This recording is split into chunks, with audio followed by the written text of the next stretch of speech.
Aleluia. Que alegria o que o Senhor tem feito. E é muito interessante como Deus faz as coisas, né? Mas, Tchelle sabe, até hoje de manhã eu estava buscando no Senhor, e na verdade todo o retiro foi assim. A maioria dessas ministrações não estavam programadas, e sempre no final de cada ministração chamava o meu pai, nós conversávamos, o que o Senhor quer agora, né? E a mesma coisa aconteceu agora de manhã, e eu tinha uma palavra no coração, e aí eu estava conversando com o William, e ele falou uma frase que me chamou tanto a atenção, que o Senhor me lembrou de uma palavra que eu ouvi em 2008, e aí eu resgatei uns papéis que tinha na minha pasta, de um material que eu escrevi em 2009, exatamente associado ao que o William falou. E enquanto o William e eu estávamos compartilhando, o William disse: Dani, Jesus está voltando. Nós não podemos perder mais tempo. E aquilo ficou me martelando enquanto ele falou: Jesus está voltando. Nós não podemos mais perder o nosso tempo. Isso me lembrou que tudo que nós temos ouvido nesse retiro e recebido do Senhor vai fazer diferença nas nossas vidas se nós decidirmos não perder mais tempo. Nós precisamos de uma decisão, porque nós ouvimos no primeiro dia sobre olharmos firmemente para Jesus, aquele que é o autor e consumador da nossa fé, aquele que é o mesmo ontem, hoje e para sempre vai ser. Então, nossos olhares têm que ser fixos em Jesus, e essa vida onde Jesus vai assumindo o controle, nós vivemos pela fé. E aí, no domingo, nós vimos que recursos o Senhor nos dá para vivermos essa vida, para proclamarmos, estendermos o reino, seja os dons deles nas nossas vidas, seja esse potencial específico que Deus colocou no coração de cada um de nós para cumprirmos o chamado dele nas nossas vidas. Mas toda essa riqueza, ela vai ser colocada em prática se nós decidirmos não perder mais tempo. Nós precisamos sair desse retiro com uma firme convicção, uma firme decisão de investirmos naquilo que é eterno. Jesus está voltando. Não podemos mais perder tempo. Jesus está voltando. E essa ministração eu ouvi há muitos anos, em 2008, de um irmão chamado John Bevere, estava compartilhando sobre um dos livros dele agora. E em cima disso, aquilo começou a borbulhar no meu coração. Então, não é uma palavra isso é um fogo de Deus que arde no meu coração desde então, de que os nossos olhos, nós temos que ter o foco nas coisas que são eternas, não nas coisas que são temporais. O foco, ele é aquilo que determina para onde nós estamos indo. O foco da nossa vida, ele aponta e ele vai influenciando todas as nossas decisões. No dia a dia, as nossas decisões são impactadas e influenciadas pelo nosso foco. Então, se o meu foco é lá, eu vou seguir uma linha reta, mas a partir do momento que o meu foco vai se desviando um pouquinho e eu vou abrindo um ângulo muito pequeno, ao longo do tempo, o meu foco ele é outro e eu passo a chegar num destino muito diferente. Isso por quê? Porque eu mudei o meu foco. Então, o foco que nós temos, o foco onde nós decidimos focar a nossa vida, vai determinar todos os nossos dias, porque se nós não focamos nas coisas do Senhor, nós deixamos de considerar coisas do nosso dia a dia que deveriam ser consideradas. Nós tomamos decisões com base em coisas diferentes.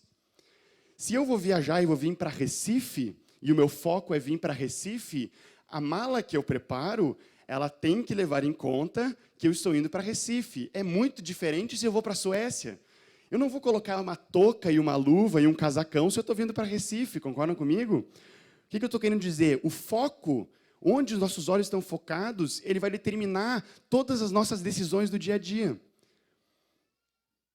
Existem alguns enganos que entraram principalmente na igreja do Ocidente, que dizem que a vida cristã ela é ser salvo, trabalhar, casar, se aposentar, e é isso aí. E eu não estou dizendo que essas coisas são erradas, porque elas são muito preciosas, mas como nós vimos ontem à noite, existe mais de Deus. Mas se o foco da nossa vida é trabalhar, ter um sustento e casar, e eu não estou falando nada contra essas coisas, mas o casamento não é o fim em si. O casamento ele é um princípio de Deus para que o nome dele seja glorificado. É para representar a imagem dele aqui na terra, mas não é o fim em si. E quando essas coisas que são lícitas e são boas passam a ser o nosso foco, as nossas decisões do dia a dia não consideram coisas que geram frutos eternos. O nosso foco ele tem que ser naquilo que é eterno. Se nós perdemos a perspectiva da eternidade, nós não consideramos coisas que deveriam ser consideradas e tomamos decisões de maneiras diferentes, decisões que não valem para sempre, decisões que são válidas para o dia de hoje. E é isso que o mundo faz. O mundo toma decisões no dia a dia que impactam o hoje. Quando eu digo hoje, eu estou dizendo da nossa vida aqui na Terra. Mas se o nosso foco está nas coisas eternas, as nossas decisões de hoje, elas são com base no nosso foco, na eternidade, em frutos eternos. Nós precisamos que a nossa mente seja renovada, a nossa mente seja transformada, para que o nosso foco ele seja naquilo que é eterno. Jesus está voltando. Não podemos mais perder tempo. 2 Coríntios,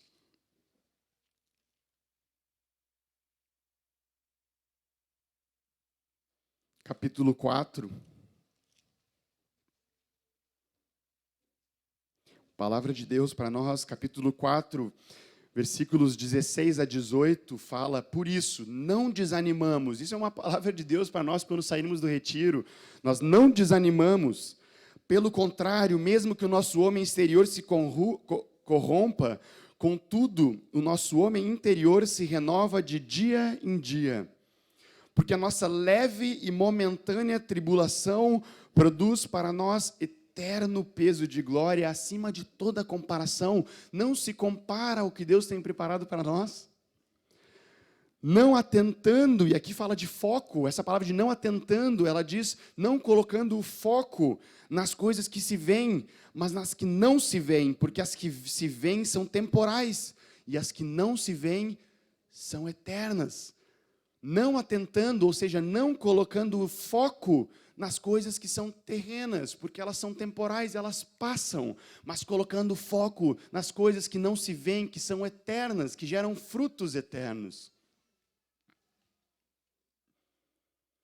Quando pensamos na eternidade, nós tomamos decisões diferentes no nosso dia a dia, porque o nosso foco determina o como nós caminhamos. E a vida eterna. O que é a vida eterna? Quando a gente pensa de eternidade, é um negócio meio louco, né? Eu não sei, parece que para os cristãos pensar na eternidade é o momento que a gente viaja, né? A gente começa a pensar na eternidade, aí Deus sempre existir, aí começa a viajar, né? Não fica pensando muito tempo, porque Deus não colocou a eternidade na mente do homem, Ele colocou no coração do homem. A gente não consegue entender isso. Então a gente pode ficar muito tempo pensando, não é isso que eu estou querendo dizer, mas o que eu estou querendo dizer é que o nosso foco tem que ser nas coisas eternas. E o que é a eternidade? O que é vida eterna? Vida eterna não é viver para sempre. Porque em Mateus 25, 46, não precisa abrir agora, mas fala sobre um castigo eterno. Então é possível ter uma vida para sempre em castigo eterno. Imagina que coisa horrível. Mas vida eterna é viver para sempre conhecendo o Senhor, em intimidade com Ele. Isso é vida eterna. Não é simplesmente viver para sempre. Nós temos que caminhar aqui na terra com o foco na vida eterna com Cristo, que ela já começa hoje. Eu não estou falando que nós temos que esperar o dia em que nós vamos morrer para começar a vida eterna, mas ela começa hoje.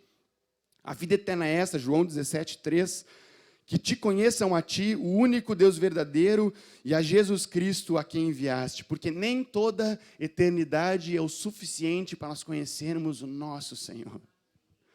O nosso Senhor, todos os atributos dEle, toda a beleza da santidade dEle, toda a glória e o resplendor do nosso Senhor, a eternidade não é nada. E olha que a eternidade é muito tempo.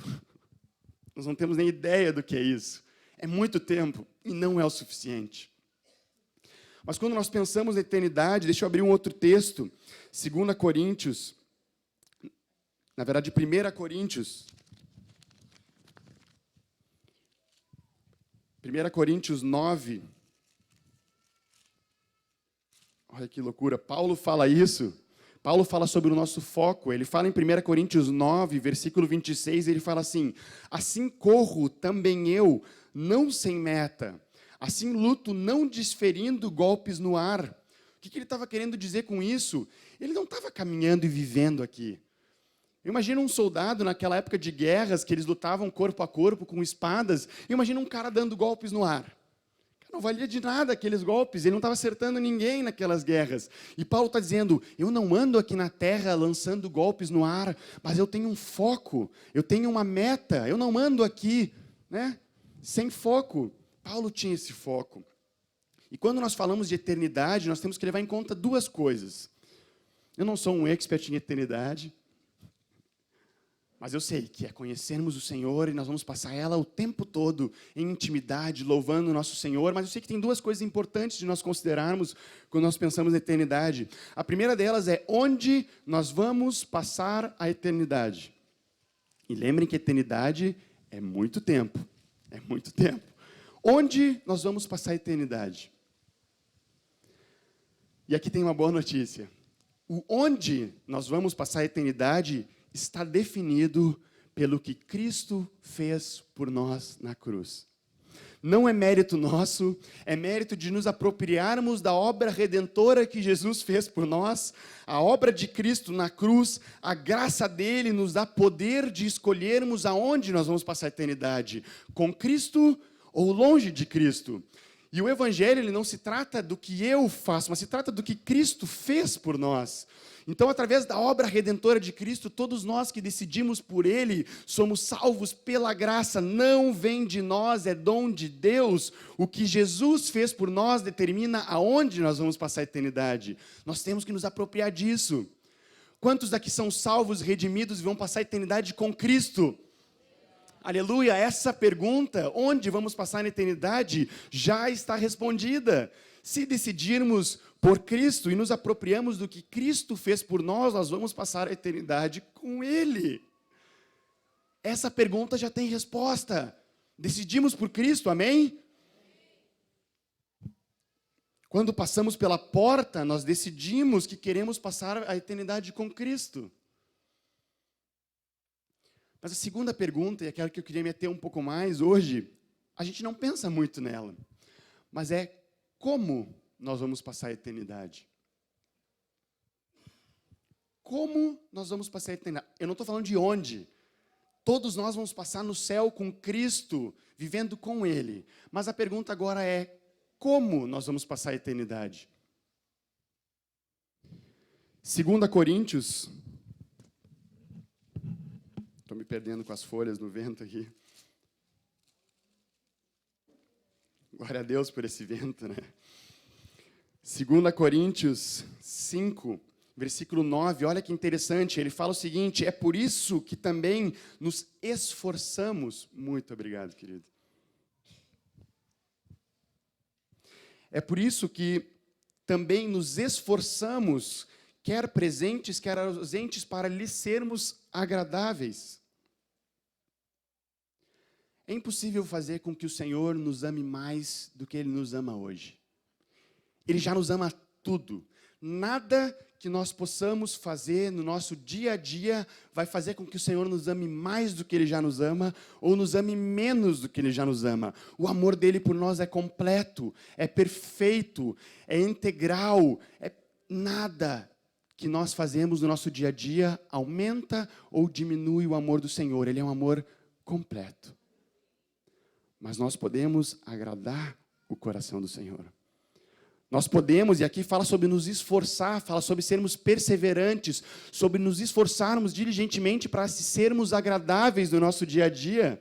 Então eu posso sim agradar mais o Senhor. A palavra fala que nós temos que cuidar para não entristecermos o Espírito Santo. Então eu não consigo, prestem atenção, porque nós temos que diferenciar as duas coisas. Eu não consigo aumentar o amor do Senhor por mim, porque Ele já me ama tudo. Mas eu posso, no meu dia a dia, agradar o Senhor.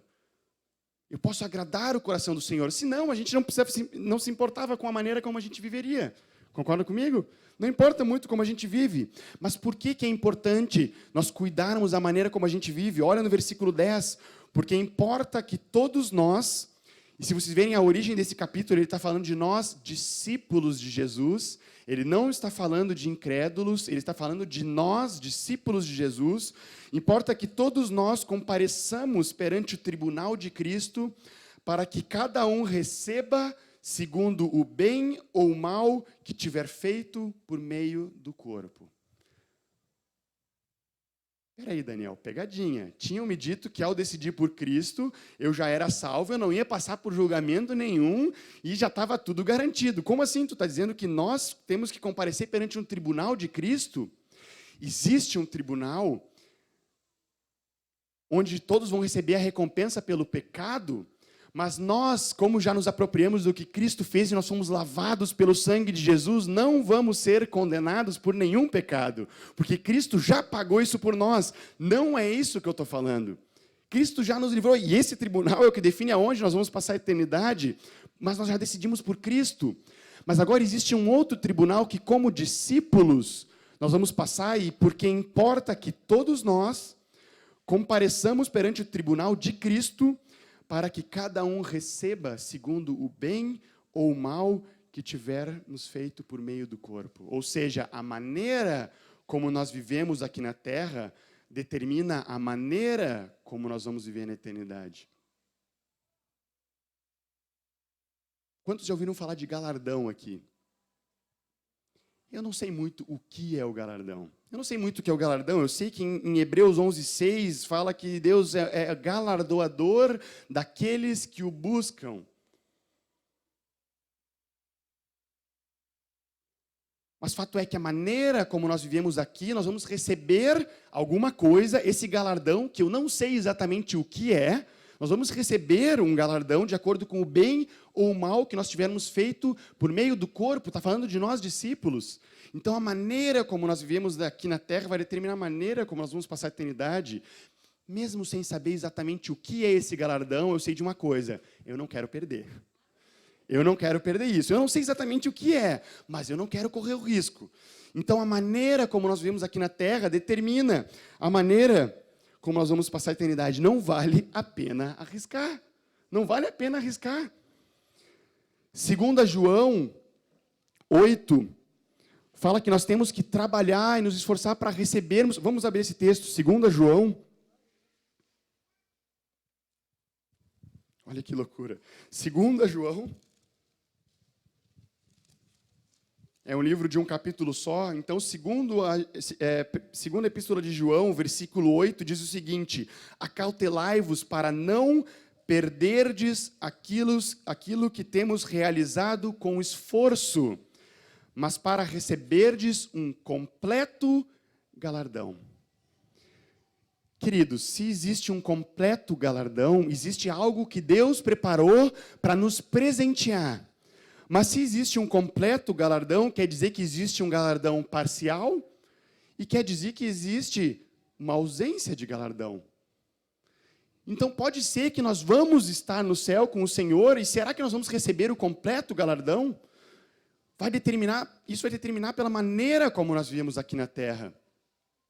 E essa palavra eu sei que é forte, mas é porque Jesus está voltando, não podemos mais perder tempo.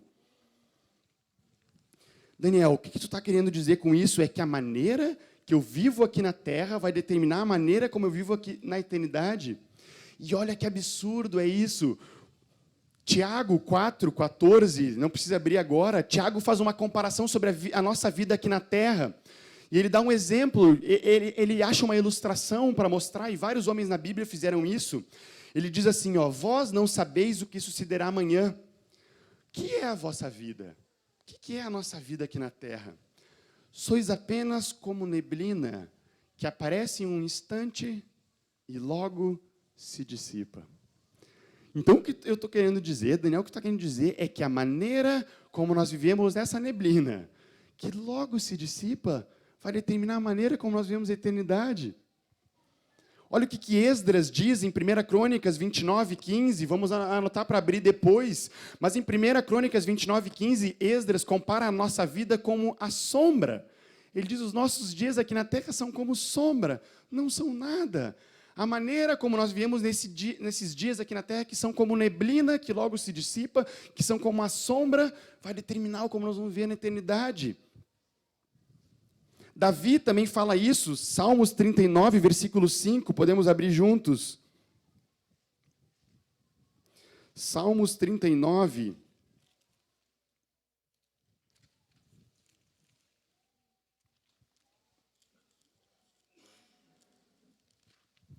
Salmos 39, versículo 5, Davi usa outra comparação para dizer como são os nossos dias.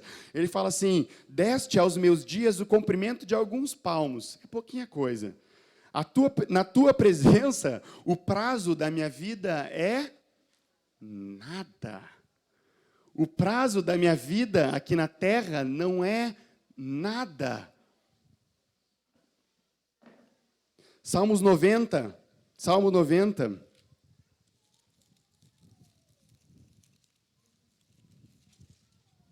Salmos 90, versículos 9 e 10, ele fala: pois todos os nossos dias se passam na tua ira. Acabam-se os nossos dias como um breve pensamento. Os dias da nossa vida sobem a 70 anos, ou havendo muito vigor, a 80. Nesse caso, o melhor deles é canseiro em fardo, porque tudo passa rapidamente e nós voamos. O que ele está querendo dizer? A nossa vida aqui na Terra é nada, e a maneira como nós vivemos nesse nada de tempo determina a maneira como vamos viver na eternidade com Cristo. De novo, eu não sei a que proporção é isso, o que é esse galardão, mas eu não quero arriscar. Eu gosto muito de matemática. Vocês devem ter visto, acho que toda palavra, eu falei alguma coisa de matemática, de física, eu fiz engenharia, e no primeiro semestre, o segundo da engenharia, a gente aprende um conceito muito interessante. Cada vez que eu quero comparar dois números, na verdade isso a gente aprende antes, né? Mas existe uma das propriedades matemáticas que a gente usa para comparar dois números. Cada vez que eu quero comparar dois números, eu divido um pelo outro. Quero comparar dois números, eu divido um pelo outro. Então, 10. Eu quero comparar com o número 2, eu divido 10 por 2, dá 5. Então, eu sei que o 10 é 5 vezes maior que o 2. Então, cada vez que eu comparo dois números, eu divido um pelo outro. E na engenharia, no primeiro semestre, a gente aprende uma regra muito interessante, que todo o número finito, ou seja, um número que eu posso contar, dividido pelo infinito, por aquilo que é eterno, sabe qual que é o resultado dessa divisão? Físico. Qual que é o resultado dessa equação? É zero. Cada vez que eu comparo um número finito com um número infinito, com a eternidade, o resultado disso é zero. Então, eu tenho certeza que esses caras, o Tiago, Esdras e Davi, se eles vivessem hoje, tivessem estudado na engenharia, eles teriam dito: os nossos dias aqui na Terra são como zero. Isso quer dizer que 80 anos que eu passo aqui na Terra, comparado, dividido pela eternidade, me dá zero. Então, a maneira como eu vivo nesse zero de tempo vai determinar a maneira como a gente vive na eternidade. Vale a pena investir com o nosso foco no que é terreno? Só sendo louco. Vamos supor que a gente viva muito, fiz muitos exercícios, comi muita salada, balanceei a minha dieta, dormi bem, né? Obedeci e honrei aos meus pais, porque a palavra fala: honra teu pai e tua mãe para que te vá bem e sejam longos os teus dias aqui na terra. Então eu honrei meus pais também e vivi 134 anos. 134 anos, comparados com a eternidade, continua sendo... Não precisa se formar em engenharia para a gente chegar nessa conclusão. 134 anos é muito. Comparado com a eternidade, continua sendo zero. A maneira como nós vivemos nesse zero de tempo determina como nós vamos passar a eternidade com Cristo. Não vale a pena arriscar. Eclesiastes fala que Deus colocou a eternidade no coração do homem. Então é difícil a gente entender o que é isso. Deixa eu trazer um exemplo real aqui. Um exemplo real nada, é uma ficção. Mas deixa eu trazer um exemplo um pouco mais concreto para exemplificar o que eu quero dizer. Imagina comigo que se nós pudéssemos viver 1000 anos. 1000 anos. Volta 1000 anos atrás, não tinha nem Brasil. Para vocês terem uma ideia de quanto tempo é 1000 anos. Tá certo? Tá. 1000 anos atrás não tinha nem Brasil. É muito tempo.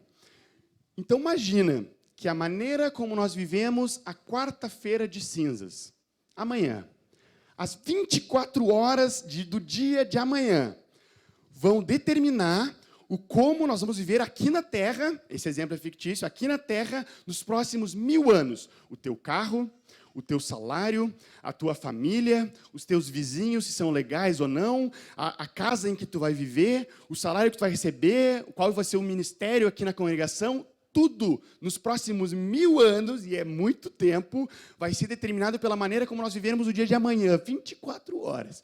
Deixa eu fazer uma pergunta. Vocês viveriam a quarta-feira de amanhã pensando em curtir muito a quarta-feira? Ou pensariam nos 1000 anos?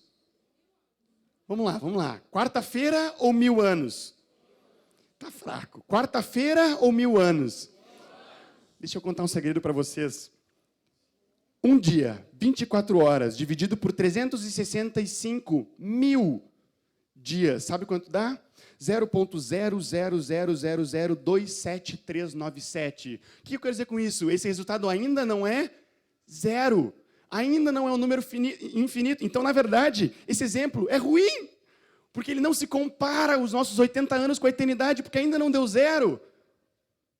Então, esse exemplo é pequeno, perto de comparar os nossos 80 anos com a eternidade, que o resultado é zero. Não, Daniel, não pode ser. Vamos aumentar, então, esse exemplo. A maneira como nós vivemos o dia de amanhã, 24 horas, vai determinar tudo. O meu carro, meu vizinho, a família de vocês, o salário de vocês, tudo para os próximos 1 milhão de anos. Eu nem sei o que é isso. Há 6 mil anos atrás não tinha nem terra.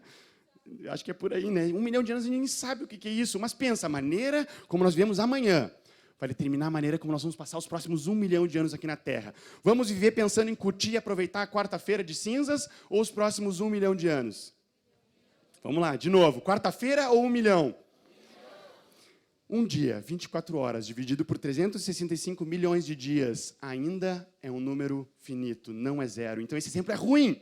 Esse exemplo continua sendo ruim. A palavra fala que um dia para Deus é como 1000 anos para nós. Se a gente for comparar, então, 80 anos da nossa vida é o quê? É 1 hora e 55 minutos, é uma partida de futebol, um intervalo, uma propaganda, acabou. Acabou a vida. Jesus está voltando. Não podemos perder mais tempo. O que são 80 anos, 134 anos comparado com o eterno? Sabe o que é? Zero. Não é nada. Temos a oportunidade de vivermos aqui na Terra construindo para o que é eterno. Foco no eterno. Nosso foco tem que ser no eterno. 1 Coríntios.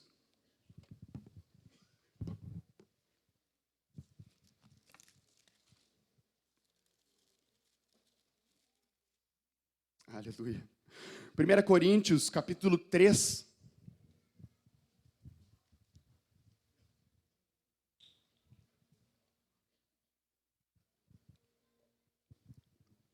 Primeira Coríntios, capítulo 3, de 9 a 17, olha que incrível. Nós temos o privilégio de vivermos investindo aqui na terra no que é eterno.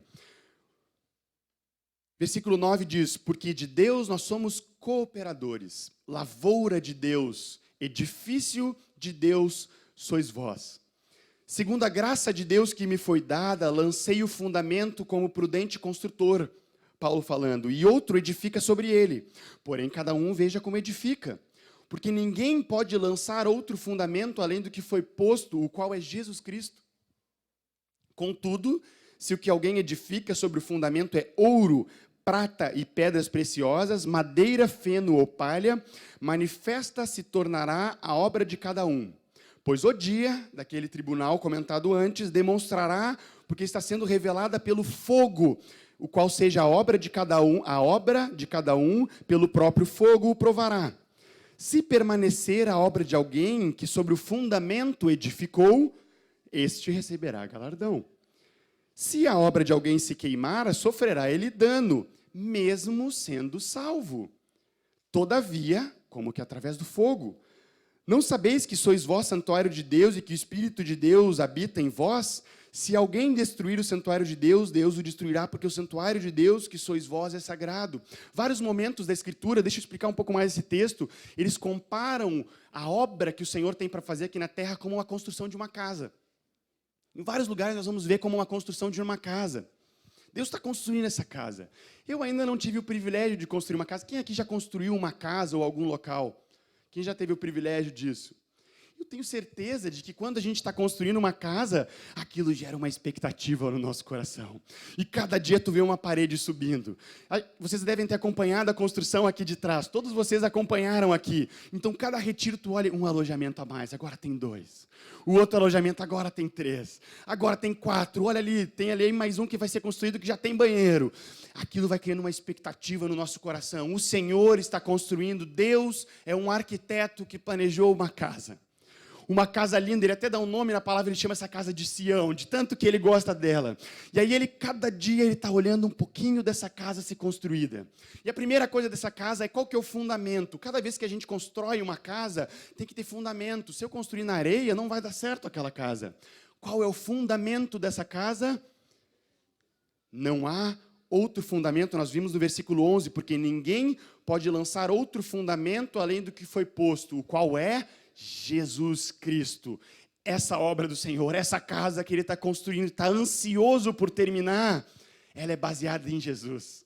Na obra que a nossa rocha, a pedra angular, a pedra de esquina construiu, Ele é o fundamento.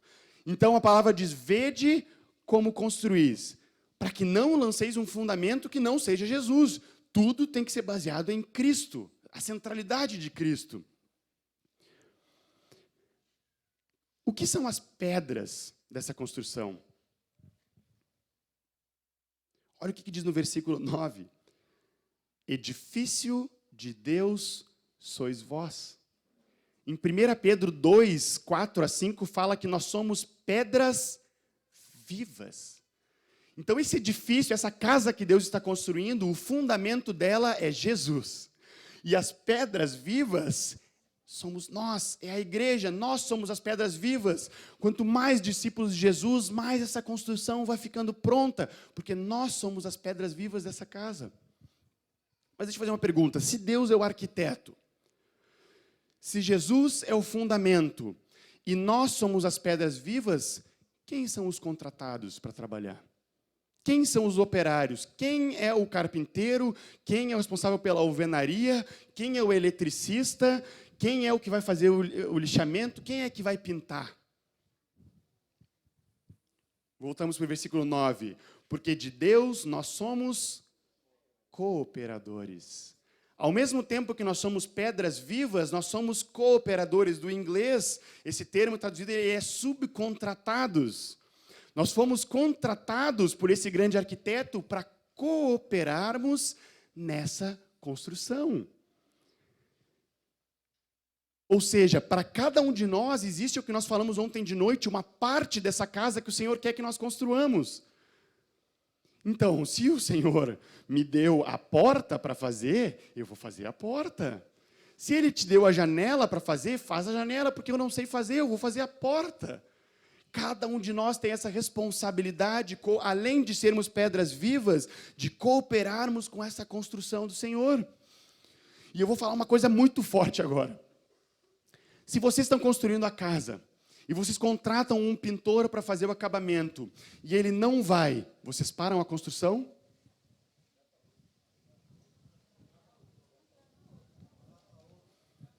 Eu não quero que o Senhor contrate ninguém no meu lugar.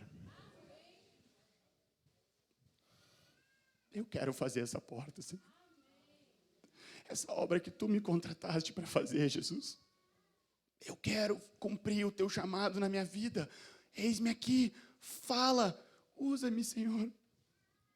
Foco no eterno, foco no que é eterno. E ontem nós conversamos algo essencial. Deus não está preso no tempo. Então, se você até hoje não construiu a sua porta, que você era o responsável, você hoje pode decidir, Senhor, se eu estou respirando ainda é porque dá tempo de fazer a porta. Eis-me aqui. Essa é a decisão que nós temos que sair firmes desse retiro, foco naquilo que é eterno, porque Jesus está voltando, não tem mais tempo para perder. Isso não é uma palavra de condenação. Não é uma palavra de condenação, é uma palavra de ânimo, porque se até hoje eu não estive atento naquilo que o Senhor queria me usar, hoje eu posso decidir, Senhor, deixa comigo a porta. Deixa comigo, Senhor. Eu já passei por algumas experiências onde o Senhor reforçou isso na minha vida. No último retiro de carnaval em Porto Alegre, eu estava sentado, e muitos podem se identificar com isso, eu estava sentado ouvindo a ministração, e o Senhor me disse para cantar um cântico, sentado da minha cadeira. Ele disse, começa a cantar um cântico. E eu fiquei num conflito de, mas como assim? Agora eu estou sentado aqui, vou começar, e se eu puxar o tom errado? E aí minha mente começou a trabalhar. E eu não cantei. Eu relutei. E aí eu disse, não, Senhor, eu quero fazer aquilo que Tu me manda fazer. E quando eu puxei o fôlego para cantar aquela música, um irmão da primeira fila começou a cantar a mesma música. A mesma música, eu demorei. Deus não é um Deus de condenação. Isso não é para condenação de ninguém. Sempre dá tempo. Sempre é tempo de ouvir e obedecer ao Senhor. Mas o que eu estou querendo dizer é que a casa dele vai ficar pronta. E cabe a nós decidirmos se nós queremos fazer parte disso ou não. Senhor, me perdoa porque eu esqueci de botar a maçaneta. Mas eu estou aqui, vamos lá. E o Senhor, Ele nos dá o privilégio. Ele coloca os nossos pecados e as nossas falhas de lado e nos dá o privilégio de continuarmos essa construção. Ele podia fazer sozinho. Mas nós precisamos decidir sermos esses cooperadores. Foco naquilo que é eterno, nessa construção que é eterna. Jesus disse isso, Ele disse, está consumado. Se eu não me engano, João 17,4, podemos abrir. Olha que loucura, João 17,4, Ele é o nosso maior exemplo, Jesus é o nosso maior exemplo. De cooperador também, Ele disse em João 17,4, eu te glorifiquei na terra, consumando a obra que me confiaste a fazer. Jesus tinha terminado o que Deus tinha mandado ele fazer aqui na terra. Cada um tem a possibilidade de viver aqui na terra, fazendo a vontade de Deus. Nós fomos criados para isso. Foco no que é eterno, queridos. Essa palavra não estava preparada. Mas Jesus está voltando. Não há mais tempo a perder, a nossa vida aqui na terra é zero. Temos que investir em frutos eternos, em vidas. Temos que investir no corpo, na edificação uns dos outros. Porque a continuidade daquele texto de 1 Coríntios, ele diz que manifestas vão ser as obras que nós fizemos aqui na terra. E elas podem ser de dois tipos, ou ouro, prata e pedras preciosas. E o que acontece com esses materiais quando eles passam pelo fogo? Eles são purificados. São purificados e nós vamos receber o galardão em cima deles. Mas se as nossas obras não forem construídas sobre o fundamento que é Jesus e forem madeira, palha ou feno, o que acontece quando passa pelo fogo? Queima. Queridos, vamos nos esforçar para recebermos o completo galardão de Deus, não pelo galardão em si, mas porque nós queremos a vontade de Deus e sermos agradáveis ao Pai. Isso é uma palavra de ânimo para vocês. Porque sempre é tempo, sempre é tempo. Deus não está preso no tempo, então o tempo que se chama hoje. Esse é o tempo. Esse é o tempo. Jesus, ele passou 30 anos se preparando. E ele teve 3 anos de ministério. Pô, mas Deus não podia ter usado ele mais naqueles 30 anos. O tempo que Deus tinha preparado para Jesus era aquele tempo. 3 anos. O tempo que o Senhor tem preparado para nós é sempre hoje. E agora, Senhor? Me perdoa, porque até então eu não tive sensível à Tua voz. Mas hoje eu quero estar. E o nosso Deus, Ele é galardoador daqueles que o buscam. Então Ele olha e diz, meu filho, que bom que tu está com o coração aberto. Olha aqui essa porta. É para te fazer ela. Porque não há maior alegria do que servir e viver para o Senhor. Então, se hoje tu está no teu trabalho, é porque o Senhor deixou lá uma parte da eletricidade dessa casa para te fazer lá. Por que tu nasceu na família onde tu nasceu? Porque Deus quer ser glorificado naquele lugar. Por que tu trabalha onde trabalha? Deus quer ser glorificado naquele lugar. Cada um de nós está colocado em algum lugar. E eu sei que muitos aqui poderiam dizer, Senhor, eu queria ter mais tempo para Ti.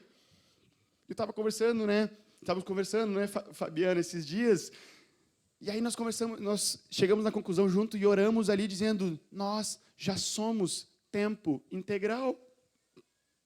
Nós já somos tempo integral, porque cada vez que eu estou lá no meu trabalho, eu estou lá como tempo integral, embaixador do Senhor, para construir mais um pouco dessa casa.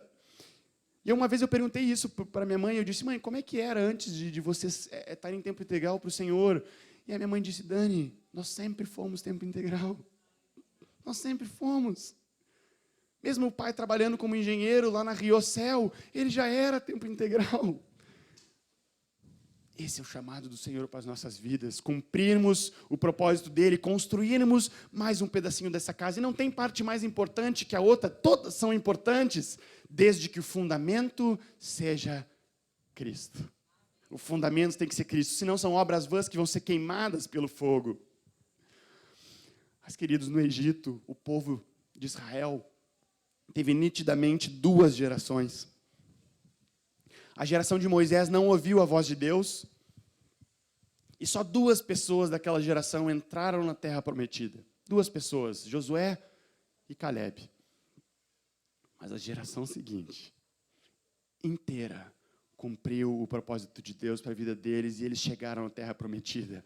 Essa geração é a geração que vai cumprir o propósito de Deus para as suas vidas.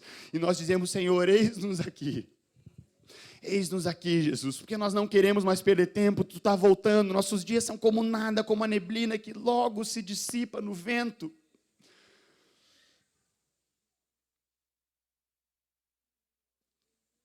Fala para o Senhor, diz agora para o Senhor, Senhor, eis-me aqui. Eis-me aqui para fazer o que Tu quer, Senhor. O que Tu quer.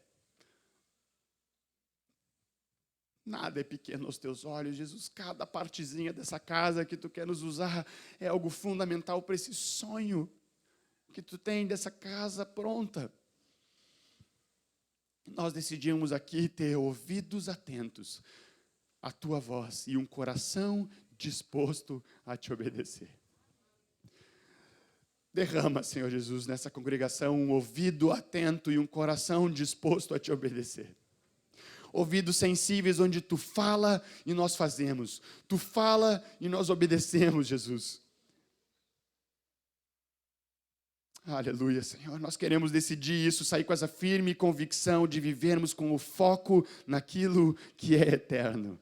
Não olhando para as coisas temporais que se veem, que são terrenas, mas aquilo que é eterno e frutos que glorificam o Teu nome. É para isso que nós nascemos.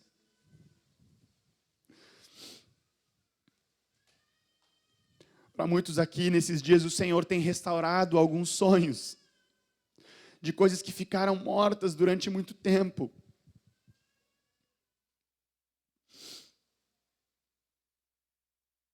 É triste pensar assim, mas uma das maiores minas de tesouro que existem no mundo são os cemitérios. Porque lá dentro existem livros que nunca foram escritos, músicas que nunca foram cantadas, palavras que nunca foram proferidas, vidas que nunca foram ganhas.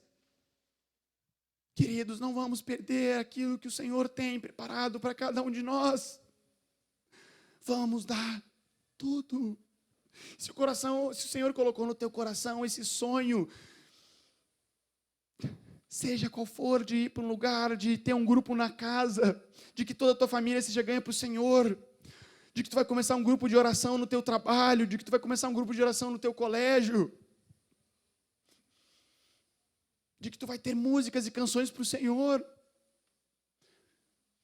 Busca, em primeiro lugar, se isso é fundamentado sobre a rocha. Primeira coisa, esse sonho que o Senhor colocou no meu coração está fundamentado em Cristo, vem dEle, é por meio dEle e é para Ele. Se for para a glória tua, não interessa. Se vier de ti e não do Senhor, também não interessa. Se não for feito por meio dEle, for feito na tua força, também não interessa, mas se é dele, é por meio dele, e é para ele, queridos, vamos cumprir o que o Senhor tem para nós. Vem dele, é por meio dele, e é para ele, é construído sobre a rocha que é Cristo, tem base sólida, senão vai morrer aquilo, mas se tem base sólida, vamos cumprir esse sonho que o Senhor tem colocado no coração de cada um de nós. E o corpo está aqui para isso. O corpo está aqui para isso. Nós dependemos uns dos outros. Não é uma casa de uma pessoa só. nem de uma pedra só, nem de um construtor só, ninguém consegue fazer tudo. Nós precisamos uns dos outros. Ontem foi comentado sobre andarmos juntos. Andarmos juntos. Nós dependemos uns dos outros para isso, nós precisamos do corpo, o corpo edifica o corpo. O Asaf tem uma música, não deixe o seu sonho morrer. Se é um sonho que vem de Deus, não deixa se apagar.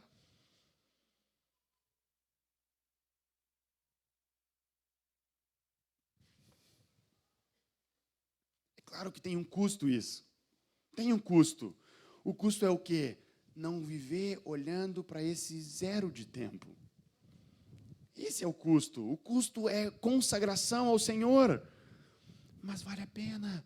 O que é a eternidade com Cristo, comparado a esse zero de tempo, queridos? Em nome de Jesus. Senhor, Tu sabe porque Tu resgataste essa palavra no nosso coração nessa noite. E nós queremos sair daqui com uma decisão firme de investirmos naquilo que é eterno. Investirmos nos frutos que são Teus. Para a honra e glória do Teu nome. Não do nosso, Jesus, mas para que o Teu nome seja glorificado com essa casa tão linda que Tu tem desejado ansiosamente. Te consagramos mais uma vez as nossas vidas aqui, Senhor. E pedimos para que Tu assuma o controle. Tu assuma o controle. Nós não conseguimos isso, Jesus. Nós não conseguimos. Mas é por meio de Ti. E o Senhor, para alguns aqui, está restaurando um chamado na sua vida. E para outros, talvez o Senhor não esteja falando algo tão claro. E nós temos que buscar mais o Senhor. Mas também o Senhor pode estar dizendo, continua o que tu estás fazendo. Ele pode estar te dizendo, é isso aí, meu filho. Continua o que tu já está fazendo. Então, o Senhor não é Deus de confusão. Ele vai te colocar um propósito claro no coração. Ou Ele está dizendo, continua. Continua o que tu tens feito. É isso aí, servo bom e fiel. Foste fiel no pouco. Sobre o muito eu te colocarei. E esse muito, meus queridos, pode ser alguma parcela aqui na terra, mas é frutos eternos, porque a nossa leve e momentânea tribulação não se compara com o eterno peso de glória. A palavra fala acima de toda comparação. Decidimos juntos? Aleluia. Estava um pouco fora do script, eu nem sei que oração aqui. Fazemos...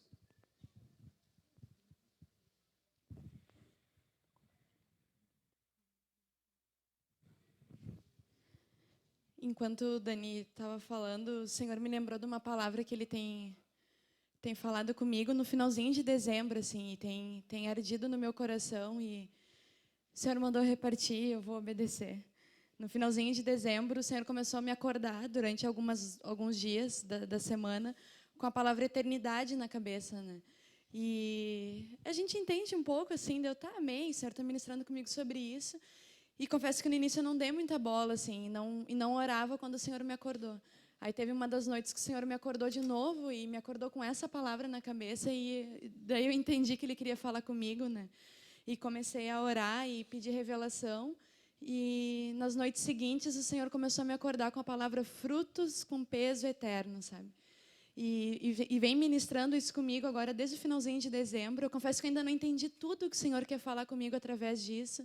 Mas o Senhor tem falado muito forte sobre produzir frutos que gerem um peso eterno, né? E desde que o Senhor tem ministrado comigo, Ele tem me levado a ler muito João 15. Eu queria que vocês abrissem, porque enquanto o Dani repartia essa palavra, o Senhor começou a lembrar demais desse capítulo. Aí eu parei para ler ele um pouco ali de novo, e foi como se fosse uma carta de Deus para vocês agora, sabe? E isso, a da videira verdadeira. E eu fiquei lendo e meditando e questionando um pouco se era o Senhor de novo ministrando comigo sobre isso, já que Ele está ministrando comigo, né? Ou se era para repartir com vocês, e o Senhor mandou vir repartir, porque é algo dele para todos que estão aqui hoje, né? Então recebam como se fosse realmente a palavra direta de Deus para o coração de vocês, como se fosse uma carta escrita por Ele, que foi a sensação que me deu, foi como se Ele tivesse escrito isso agora para nós aqui. Eu sou a videira verdadeira e meu pai é o agricultor. Todo ramo que, estando em mim, não der fruto, ele o corta. E todo o que dá fruto, limpa para que produza mais fruto ainda. Vós já estáis limpos pela palavra que vos tenho falado esses dias aqui. Permanecei em mim e eu permanecerei em vós.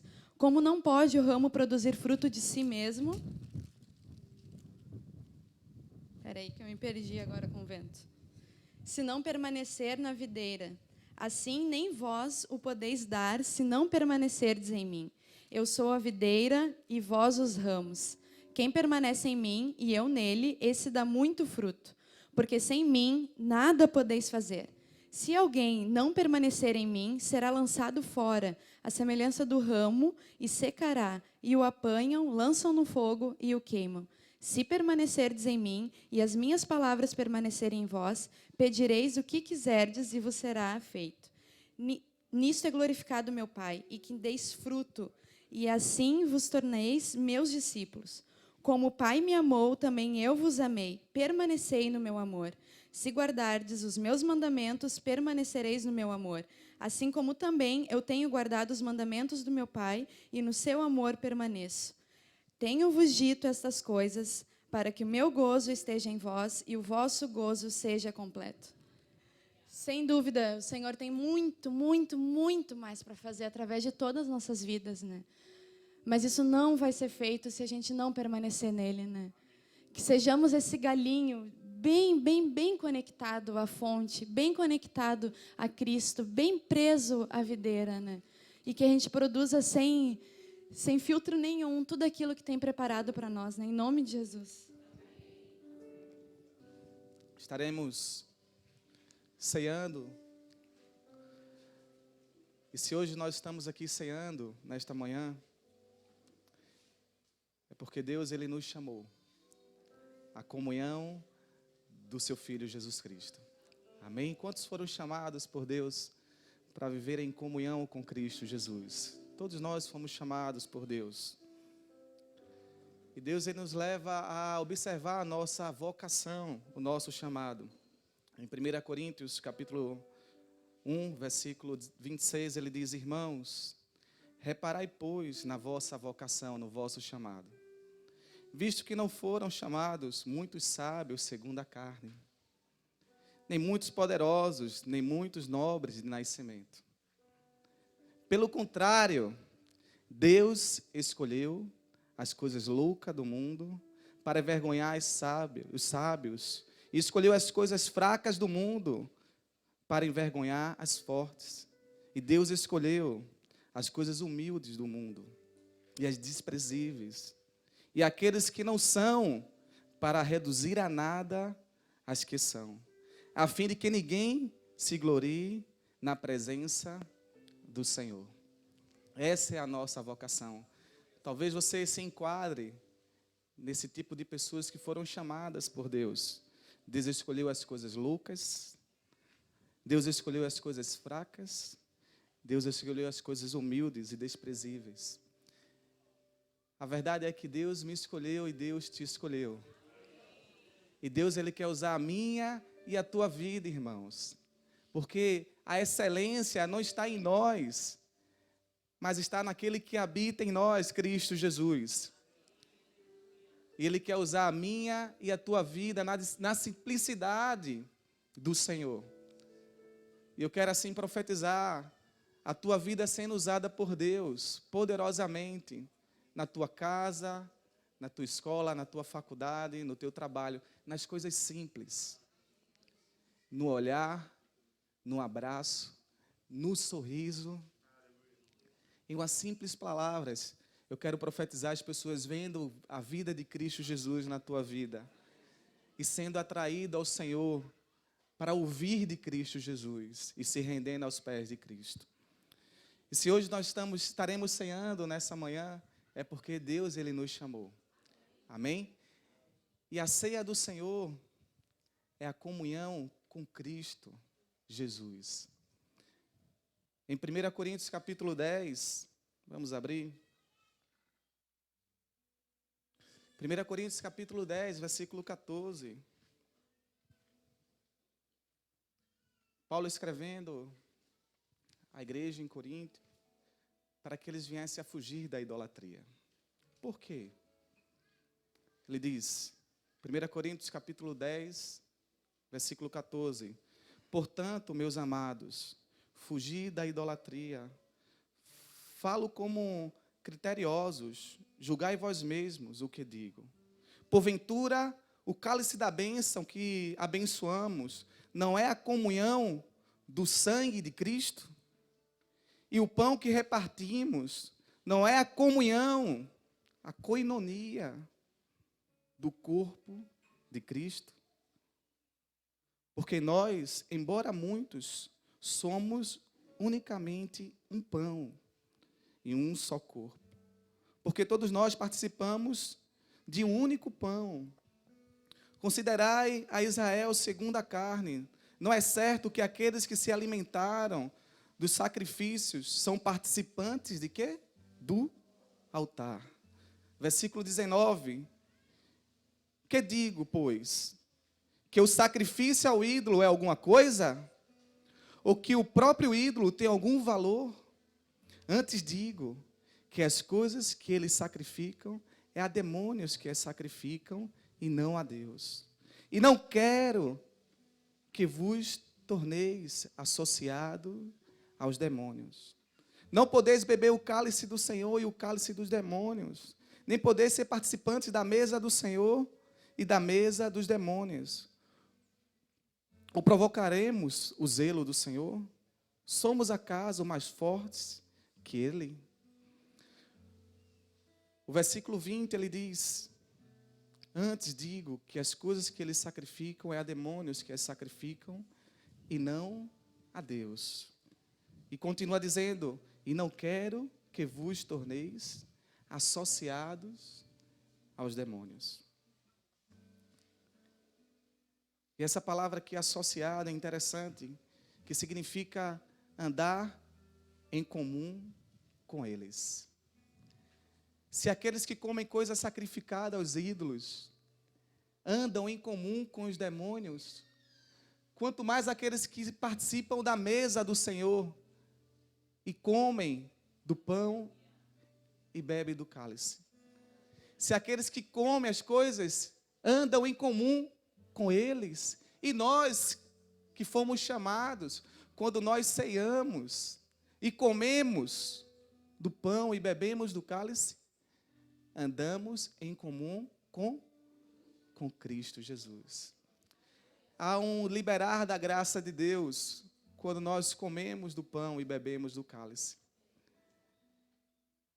Nós reafirmamos a nossa aliança com Cristo Jesus e comungamos com Ele, andamos em comum com Ele. E assim Paulo continua no capítulo 11, orientando os irmãos sobre a ceia. No versículo 20 ele diz, quando, pois, vos reunires no mesmo lugar, versículo 23, ele diz, porque eu recebi do Senhor é que também vos entreguei, que o Senhor Jesus, na noite que foi traído, tomou o pão, e tendo dado graças, o partiu e disse, isto é o meu corpo, que é dado por vós. Fazei isto em memória de mim. Por semelhante modo, depois de haver ceado, tomou também um cálice, dizendo, este cálice é a nova aliança do meu sangue. Fazei isto todas as vezes que o beberdes em memória de mim. Porque todas as vezes que comerdes este pão e beberdes o cálice, anunciai a morte do Senhor, até que Ele venha. E nesse momento, irmãos, estaremos participando da mesa do Senhor. A ceia é a mesa do Senhor. Não é simplesmente um pão que nós nos alimentamos no café da manhã ou no jantar. Não é um suco de uva que nós tomamos durante o dia. Isso é o meu corpo que é dado por vós.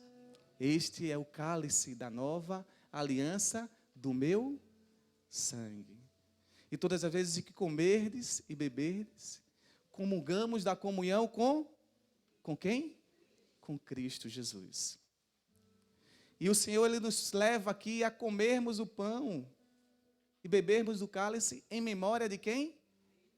De mim. É lembrarmos que quando nós comemos do pão e bebemos do cálice, é o corpo e o sangue de Cristo. Não é a memória simplesmente do sacrifício que foi oferecido na cruz. Os irmãos ali em Corinto estavam comendo, participando da ceia do Senhor de forma desordenada. Estava preparada ali a mesa, um banquete, e cada um chegava aí e comia, ao ponto de beber o vinho e se embriagar, diz o texto. E diz assim o Senhor aos irmãos em Corinto: quando, pois, vos reunis no mesmo lugar, versículo 20, 1 Coríntios 11, 20, diz assim: quando, pois, vos reunis no mesmo lugar, não é a ceia do Senhor que comeis. Ele diz: olha, quando vocês estão se reunindo, não é a ceia do Senhor. Por quê? Porque eles não estavam esperando um pelos outros e não estavam comendo do pão e bebendo do cálice em memória de quem? De Cristo Jesus.